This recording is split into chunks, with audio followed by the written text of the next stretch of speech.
शांति। आज अव्यक्त मुरली प्रोजेक्ट के क्रम में हम सब सुनेंगे अव्यक्त बाप दादा की मुरली 17/5/1969 की। इस मुरली में बाबा हम सबको अव्यक्त मिलन की विधि बताते हैं एवं पुरुषार्थ की गति तीव्र कैसे हो इसके बारे में कुछ युक्तियां बताते हैं।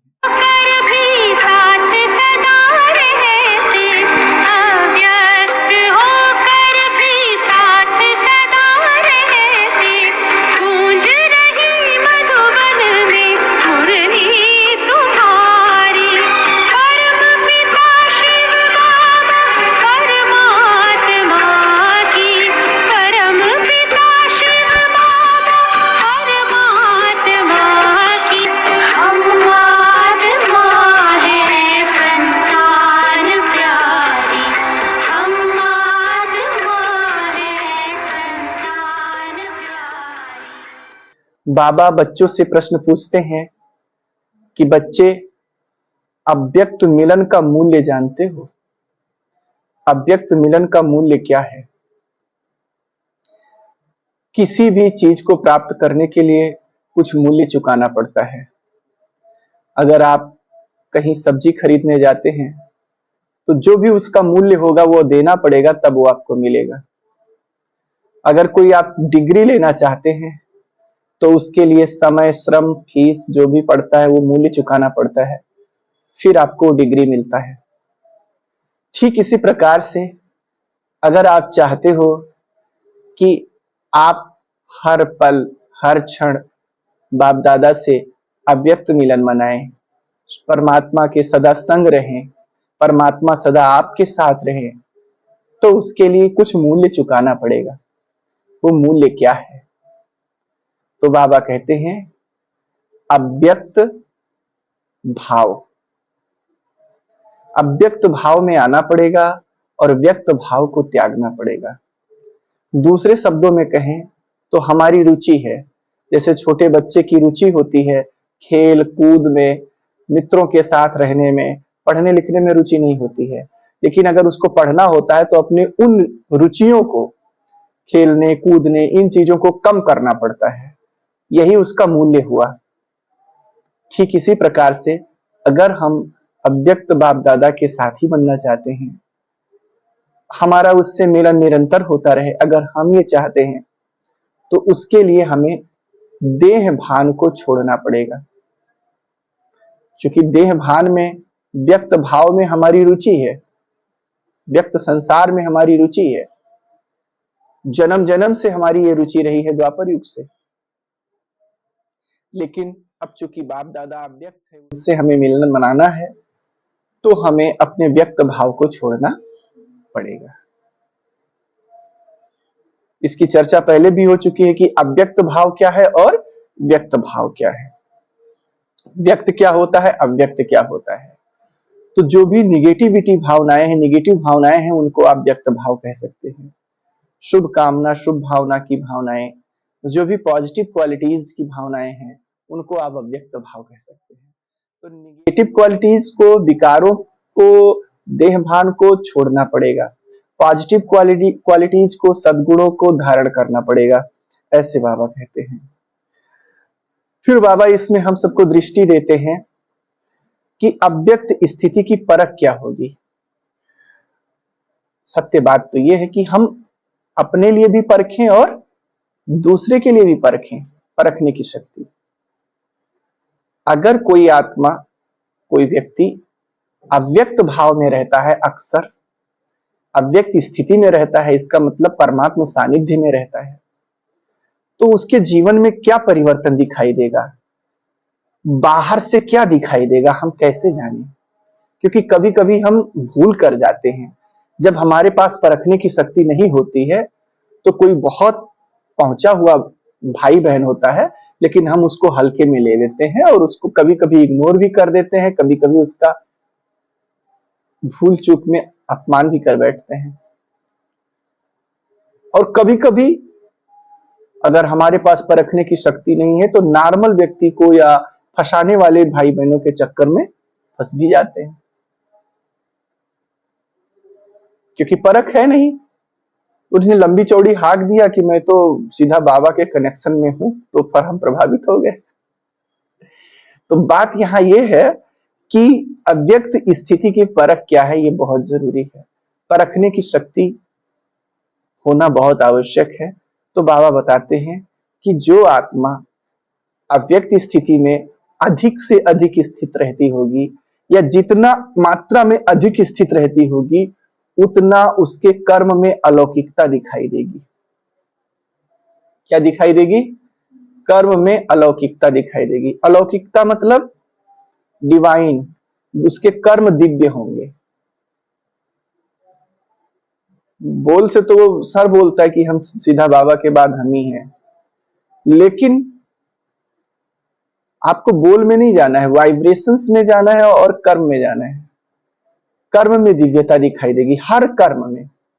हर कर्म अलौकिक होगा। अलौकिक माने ऐसा होगा जो इस संसार में उस ढंग से कोई नहीं कर रहा हो। मतलब जैसे जितने भी देवी देवताएं हैं, वे भी खाना खाते हैं, वे भी सोते हैं, वे भी आपस में संवाद करते हैं, वे भी स्नान करते हैं। जितने भी कर्म हम सब कर रहे हैं, वो सारे कर्म देवी देवताएं भी करते हैं। लेकिन देवी देवताओं के भोजन करने की स्थिति, तरीका, उनके सोने की तरीका, कुंभकर्ण के सोने की तरीका, राम और विष्णु के सोने की तरीका, दोनों में कितना फर्क है ना? तो ऐसे हर कर्म में, हर चलन में उसकी दिव्यता होगी। एक देवी भी खाना बनाती है और एक आप भी खाना बनाएंगे, दुनिया वाले भी खाना बनाएंगे, दोनों में दिव्यता होगी। देवी का बनेगा भोजन ही अंत में, लेकिन दोनों के जो बनाने की शैली होगी, उस समय जो स्थिति होगी, उसमें फर्क होगा। ये है। तो अगर हम बाबा के बच्चों में कर्मों में दिव्यता दिख रही है, तो समझो ये स्थिति ठीक है। अब देखो, पता चल रहा है कि जो बाहर जो कुछ हो रहा है, उसका आधार कहां है? अंदर। बाहर जो कुछ हो रहा है वो आंतरिक अवस्था को बता रहा है कि अंदर आप कहां तक पहुंचे हैं। तो दिव्यता होगी। अब दिव्यता लाने के लिए सोचना नहीं है कि मैं देवी जैसा खाना बनाऊं। अपनी स्थिति अगर अव्यक्त है तो देवी जैसा ही खाना बनेगा। अपनी स्थिति अगर अव्यक्त है तो देवी जैसे ही स्नान होगा, देवी जैसे ही बोल होंगे, देवी जैसे ही निद्रा होगी, सारा कुछ अलौकिक हो जाएगा हमारा। दूसरा बाबा ने कहा, हर कर्म में अतीन्द्रिय सुख होगा। अंदर से सुखी रहेगा वो व्यक्ति। ऐसे बाहर हो सकता है परिस्थितियां हो, बाहर हो सकता है कि घास की रोटी खा रहा हो, नमक रोटी खा रहा हो, इंद्रिय सुख ना हो, लेकिन अंतर मन से वो प्रसन्न रहेगा, जो भी अवस्था में है, जिस अवस्था में है। ऐसा देखा गया। दिखाते हैं कि जब बेगरी पार्ट आया हमारे यज्ञ में ही, तो चाहे ब्रह्मा बाबा हो या ब्रह्मावत्स हो, जितने भी रहे हैं, कंडा तक भी पाथना पड़ा, लेकिन सब क्या थे? उसमें भी दिव्य, अलौकिक खुशी। बाहर की चीजें नहीं है, स्थूल चीजें उतनी नहीं है, लेकिन फिर भी आंतरिक संपन्नता इतनी अधिक है कि वे खुश हैं, मस्त हैं, सुखी हैं, अतीन्द्रिय सुख में रहेंगे। और नैन चैन चलन में अतीन्द्रिय सुख दिखेगा। उनके नैन, उनके चैन, नैन कैसे होंगे? दिव्य। चैन मस्ती होगी, चलन देवताई होगी। तो ये 3 विधियां हैं। अगर किसी के कर्म में अलौकिकता है, अतीन्द्रिय सुख है और नैन चैन चलन सब श्रेष्ठ हैं, दिव्य हैं, तो हम समझेंगे कि वो आत्मा श्रेष्ठ पुरुषार्थी है, अथवा पुरुषार्थ के उच्चतम बिंदुओं पे वो पहुंच चुकी है। ऐसे फिर बाबा ने मुरली में बताया कि माया के विघ्नों से हमारी हार ना हो, निर्विघ्न होने के लिए कुछ स्लोगन बाबा ने दिए। कि क्या याद रखें जिससे हम निर्विघ्न रहें, माया से हम हार न खाएं। तो पहला स्लोगन दिया मन मना भव, बहुत फेमस स्लोगन है। यानी मन मना भव क्या है? मन को बाप में इंगेज कर दो। ज्ञान के मंथन चिंतन कर रहे हो, आप क्या हो? मन मना भव हो। योग कर रहे हो, मन मना भव हो। बाबा की याद में हो, मन मना भव हो। आप अपने मन को संसारिक चीजों से हटा दो और ईश्वरीय चीजों में लगा दो। इसको कहते हैं मन मना भव होना। अगर आप ईश्वरीय चीजों में लगा हुआ है आपका मन, तो विघ्न से आपकी हार हो नहीं सकती। विघ्न आएंगे और पराजित होकर, ये कहना नहीं है, सब उदाहरण है। मीरा का मन ईश्वरीय चिंतन में लगा था, कृष्ण के रंग में रंगा था, तो कितने विघ्न आए। उनके खुद के घर के देवर, घर की जो है ससुर आदि लोगों ने कितना उनको प्रताड़ित किया। समाज के लोगों ने भी, क्योंकि उस समय महिलाएं साध्वी नहीं होती थी, कितना उनको कहा, लेकिन अंत में सब कह के चुपचाप होके बैठ गए। मीरा के ऊपर उसका असर नहीं पड़ा, यानी मीरा का विजय हुआ। ऐसे जितने भी हैं, कहने वाले बहुत हैं। हमारे यहाँ बाबा के बच्चों में देखिए, मन मना भव होने के नाते शुरुआत में कितने यज्ञ में विघ्न आए, लेकिन पराजित कौन हुआ? विघ्न डालने वाले पराजित हुए, विघ्न पराजित हुए, और बच्चे तो विघ्न विनाशक होकर जीत गए। तो इस प्रकार से विघ्न विनाशक बनने के लिए जो सबसे पहली जरूरत है वो है मन मना भव। और क्या याद रखो? और याद रखो, स्वर्ग का स्वराज्य हमारा जन्म सिद्ध अधिकार है। हमें देवी देवता बनना है। स्वर्ग का स्वराज्य हमारा जन्म सिद्ध अधिकार है। कुछ भी हो जाए, हम अपने श्रेष्ठ पथ को छोड़ेंगे नहीं। ये बार बार जब विघ्न आए, तो शुरू शुरू में जब हम इस यज्ञ में आए, मेरे जीवन में भी बड़े विघ्न थे। एक तो पढ़ाई लिखाई, दूसरा सामाजिक, कुछ आर्थिक, तरह तरह की झंझावात थे। और मेरा मन अंदर से बोलता था कि भगवान को भी आना था तो क्या इसी टाइम आना था? ऐसे समय में आता जहां पे थोड़ा सा झंझावात नहीं होता, तो उसके लिए हम समय भी देते। तो अंदर से उत्तर आता था कि अगर भगवान शांति काल में आएगा, तब तो सब देवी देवता बन जाएंगे, तब तो सब समय उसको दे देंगे। ऐसे ही काल में भगवान आता है जहां पर जो क्रीम बच्चे होंगे, जो श्रेष्ठ आत्माएं होंगी, वही उसके तरफ झुकाव रख पाएंगे। तो विघ्न आएंगे, लेकिन अगर आप में मन मना भाव है, आप ये समझते हो कि कुछ भी हो जाए, ये कल्प का अंतिम समय चल रहा है और अभी नहीं तो कभी नहीं, कल्प कल्प की बाजी है। स्वराज्य, सतयुगी स्वराज्य हमारा अधिकार है, हम उसे लेकर ही रहेंगे। अगर ये बातें अंदर में आती हैं संकल्पों के रूप में, तो आपको कोई श्रेष्ठ मार्ग से हटा नहीं सकता। तो ये स्लोगन याद रखो। फिर बाबा कहते हैं, एक और स्लोगन है, संगम के समय बाप का खजाना हमारा जन्म सिद्ध अधिकार है। कल्पांतकारी शिव बाबा धरती पे आया है, और उसका जो भी खजाना है, सुख का सागर, शांति का सागर, प्रेम का सागर, उसके खजाने पे हमारा अधिकार है, क्योंकि हमने उसको बाप के रूप में स्वीकार किया है, उसने हमें पुत्र के रूप में स्वीकार किया है।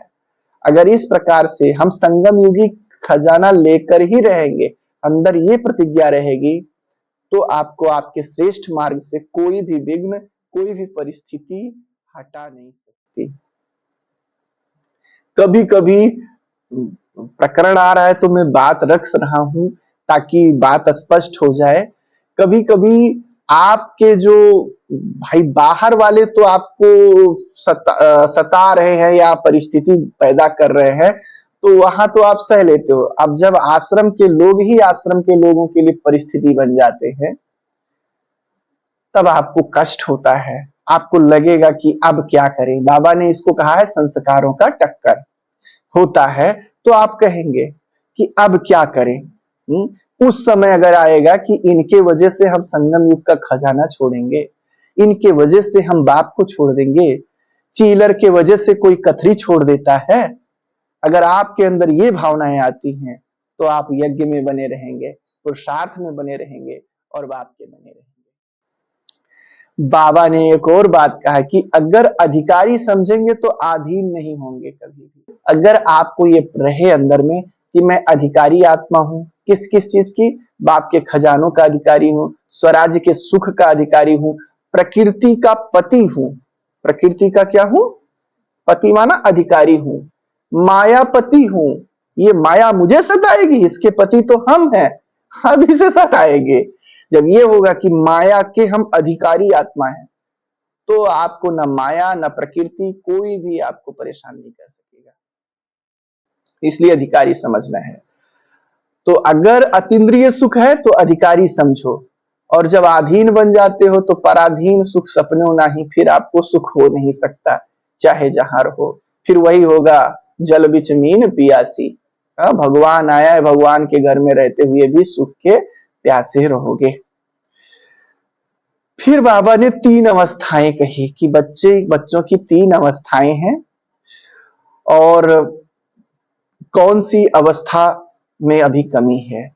बाबा ने कहा एक कथन है और एक मंथन है। कथन माना कि वाचा शक्ति, वाचा सेवा बहुत अच्छा कर रहे हैं बच्चे, इधर पढ़े उधर जाके क्या कर दिए, सुना दिए। तारीफे काबिल है, ये भी गुण होता है। सबके बस की बात नहीं है कि इधर पढ़े और उधर जाके सुना दे। बाबा ने कहा कथन में पास हो, नंबर 1 हो, सबसे ज्यादा हो आप लोग। फिर आया मंथन। बाबा ने कहा कि मंथन बहुत कम लोग करते हैं, लेकिन करते हैं संख्या में, ये भी ठीक है। फिर बाबा ने कहा मगन। मगन अवस्था बहुत कम लोगों की है, ये 1969 में कहा था। अब आज क्या है स्थिति, ये देखना है हम सबको। तो मगन अवस्था बहुत कम है, क्योंकि अभी ब्रह्मा बाबा ने शरीर ही छोड़ा है, तो मगन अवस्था निश्चित रूप से बहुत कम रही होगी, बड़ा कसमकस रहा होगा। तो क्या होगा, कैसे होगा, तूफान मचा है अंदर में, ऐसी अवस्था रही होगी। तो उस समय बाबा ने कहा, तो कहा वर्तमान में आवश्यकता है कि हर व्यक्ति प्रभु के लगन में मगन रहे, लेकिन ये अवस्था बहुत कम है। हमें पुरुषार्थ करना है कि मगन अवस्था कैसे हो। ठीक है, तो इस पर आप चिंतन मनन कर सकते हो कि मगन अवस्था प्राप्त करने के लिए क्या किया जाए। ऐसे बाबा ने कहा तीव्र पुरुषार्थियों की अंत में बात कही कि तीव्र पुरुषार्थी की कहा जाए। उस समय 1969 में बताया, तो आज इतना साल हो गया, क्या हम बन गए तीव्र पुरुषार्थी? पुरुषार्थी अलग होता है, तीव्र पुरुषार्थी अलग होता है। तो तीव्र पुरुषार्थी किसे कहा जाए? बाबा ने कहा तीव्र पुरुषार्थी बनना है। तो तीव्र पुरुषार्थी अर्थात नित नया अनुभव, हर क्षण नया अनुभव। अभी जो क्षण बीता था वो जो मैं था, अभी दूसरे क्षण में मैं कुछ दूसरा हो गया हूं, कुछ हमें और मिला, तीसरे क्षण में और मिला। कल जो मेरी स्थिति थी, आज मेरी स्थिति उससे बेहतर है। आज मैं कुछ और जान गया हूं, आज मैं कुछ और सीख गया हूं। इस प्रकार से अगर रोज कुछ न कुछ नया अपने में देख रहे हो, अपने को अपग्रेड हो रहे हो, तब तो समझो आपका पुरुषार्थ क्या है, तीव्र है।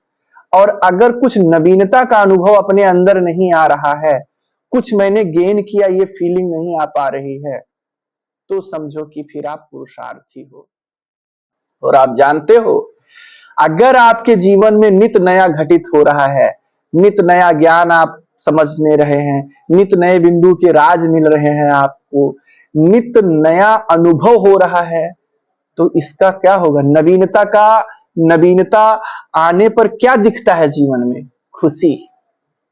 अगर कोई भी चीज नवीनता आती है तो आपको तुरंत उसका जो फल मिलता है वो खुशी होता है। तो अगर कोई मुंह लटका हुआ है किसी भी पुरुषार्थी का, तो समझ लो वो पुरुषार्थी है। तीव्र पुरुषार्थी नहीं बन पाया, नहीं तो जीवन में खुशियां रहेंगी उसके। क्योंकि बाबा ने आज दर्पण की बात कही है कि तीव्र पुरुषार्थी तब बन पाओगे जब अपने पास दर्पण रखोगे। जैसे बहुत से लोग दर्पण रखते हैं तो अगर चेहरे पे कुछ लगा, शीशा और कंघी अक्सर रखते हैं तो तुरंत देखे और तुरंत सही कर लिए, बाल सही कर लिए, कुछ काला लगा तो उसको सही कर लिए ऐसे। तो बाबा कहते हैं आप अपने चित्र को नहीं, चरित्र को देखने का दर्पण अपने साथ रखो। तो चरित्र का दर्पण क्या है? बाबा ने भिन्न भिन्न मुरलियों में कहा, ये जो मुरली में सुनाता हूं यही आपका दर्पण है। और वो दर्पण कौन रख सकेंगे? जो अर्पणमय है, जो समर्पित बुद्धि वाले हैं, जो सर्वस्व त्यागी हैं, उन्हीं के पास ये दर्पण टिकेगा, नहीं तो दर्पण गायब हो जाया करेगा। आज फिर बाबा ने होमवर्क दिया है और ये होमवर्क आप लोग करेंगे। बाबा ने कहा सतयुगी सुखों का खजाना, कलयुगी दुखों का लिस्ट और संगम युगी सुखों की लिस्ट निकालो। संगम पे आप बाबा के बने तो कितने कितने सुख पाए या क्या सुख देखने को मिल रहा है उसकी लिस्ट निकालो। आप लोग निकालिएगा, ऑनलाइन मत करिएगा तो ऑफलाइन हम देखेंगे जरूर, मंथन करिए। फिर सतयुग में क्या क्या सुख होगा, कुछ उदाहरण बाबा ने दिया है कि वहां के खिलौने कैसे होंगे, वहां बच्चे ज्वेल्स रत्नों से खेलेंगे, है ना। तो और कौन कौन से सुख होंगे, उनके 10 12 15 20 51 108 21 51 108 इस हिसाब से निकालो। जितना सोच सकेंगे उतनी लिस्ट बन जाएगी। नहीं तो कम से कम 21, उससे भी ज्यादा 51, उससे भी ज्यादा 108, इतनी 108 प्रकार के सुख सतयुग के, 108 प्रकार के दुख कलयुग के 108 प्रकार के जो है सुख संगम युग के। तो ऐसे निकालो। तो ये आज आप निकालोगे और फिर जब आपको कोई बात आएगी तब आपको वो लिस्ट याद रहेगी आपके दिमाग में और आपको लगेगा हम इसको छोड़ के उधर क्यों जाए जहां एक दुख ही दुख है उस दुनिया में। तो ये अच्छा रहेगा और आप किसी को समझा भी सकेंगे। अच्छा, ओम शांति।